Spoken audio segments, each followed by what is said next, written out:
Hey ladies, I just want to pop in here and show you the final results. Here is the actual cheesecake. The video before this shows me prepping it with the prep and show. Here is your final result, what the cheesecake looks like. And remember, it's got the pumpkin pie graham cracker crust.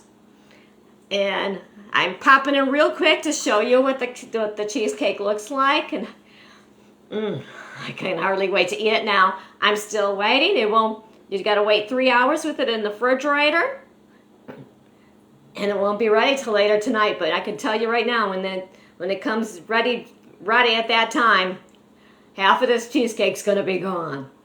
But I wanted to quickly pop in. If you didn't see the video before that, you need to check the video before, because I've got this simple recipe out there. And don't forget, join my group, Deb's Decorative Life Tips and Inspiration, because come November, we're going to get our kitchens ready for the holidays, and we're doing another kitchen challenge. The first one went so well, you asked me for another challenge. We're going to go do some more challenges. And oh, I can't wait to try this cheesecake. Okay, ladies, wanted to quickly pop in, show it to you. What do you think of my cheesecake? Hashtag replay, let me know. See you later. Bye.